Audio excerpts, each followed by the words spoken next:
Now, the United Nations Security Council is today meeting behind closed doors, the fourth meeting in 8 days on the escalating violence in Israel and the occupied territories. More than 200 people have died, mostly in the densely populated Gaza enclave that is controlled by Hamas. The group has fired thousands of rockets into Israel, unleashing a deadly response. International efforts pushing the parties towards an immediate ceasefire continue to falter due to the opposition from the United States to a consensus-driven product from the Security Council. Well, for more, let's go to New York and speak to our correspondent at the UN, Sherwin Bryce-Pease.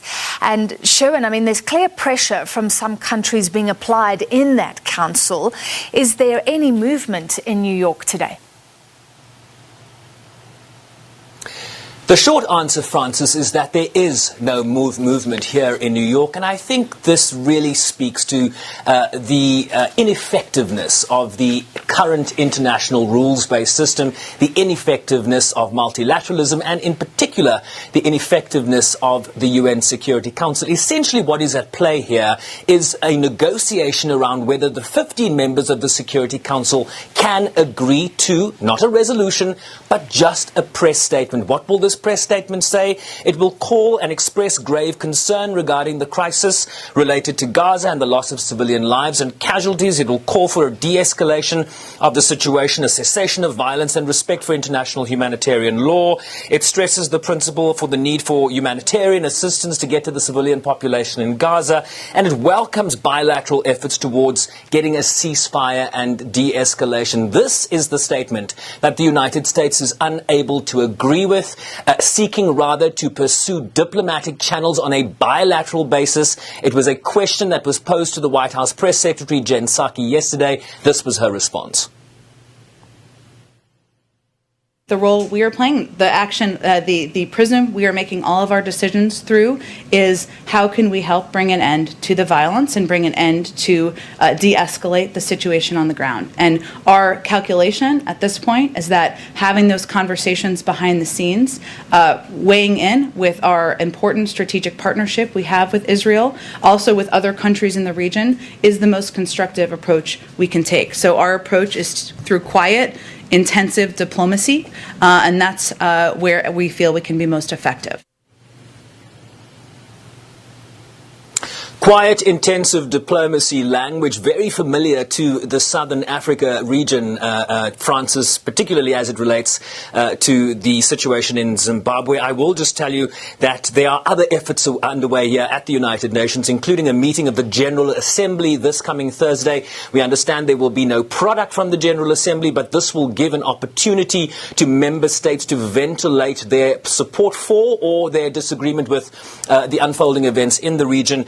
Ambassador Byrne Nason, a Security Council member representing Ireland, sending us this a short time ago. For the fourth time in 8 days, the Council convened to address the current situation in Israel.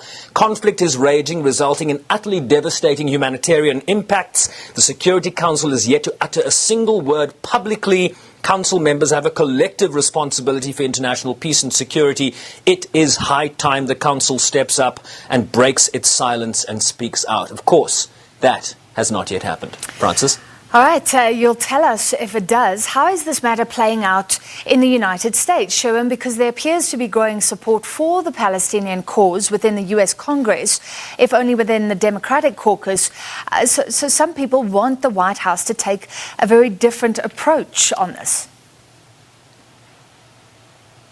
Yeah, it's a little different this time around. We are hearing more and more Democratic lawmakers speak out publicly against the track that the administration of President Joe Biden is following here, really reluctant to criticize Israel's actions on the ground, but of course willing to condemn the rocket fire, justifiably so, over civilian heads in Israel from Gaza fired by Hamas rockets. But it's important to understand the domestic tensions that exist politically in the United States on the Israeli-Palestinian conflict, no less from the Republican Party. We heard this week from Senate Minority Leader Mitch McConnell a vehement defense here of Israel's actions on the ground. Let's watch.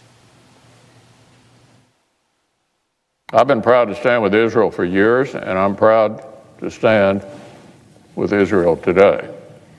The United States needs to stand foursquare behind our ally. And President Biden must remain strong against the growing voices within his own party that create false equivalence between terrorist aggressors and a responsible state defending itself. Israel deserves an opportunity to restore deterrence and to impose costs on terrorists the international community has been unwilling or unable to impose. There's a saying that's been around quite a while. If Hamas laid down its weapons tomorrow, there would be no more fighting. If Israel laid down their weapons, there'd be no more Israel. So let's leave no doubt where America stands. So Mitch McConnell's remarks on the Senate floor really giving us an insight into the domestic pressures facing, which direction the Biden administration can go. Yeah, I will tell you there's thousands and thousands of people took to the streets in major cities in this country over the weekend in solidarity with the Palestinian cause, something we are beginning to increasingly see in the United States. So that ground-up approach, Francis, putting also additional pressure on the Biden administration here. All right, thank you for following this for us, Sherwin. Such disagreement over how the world approaches this situation. And yes, he'll follow those talks about a possible statement for us in the UN. Sherwin Bryce-Pease live from New York.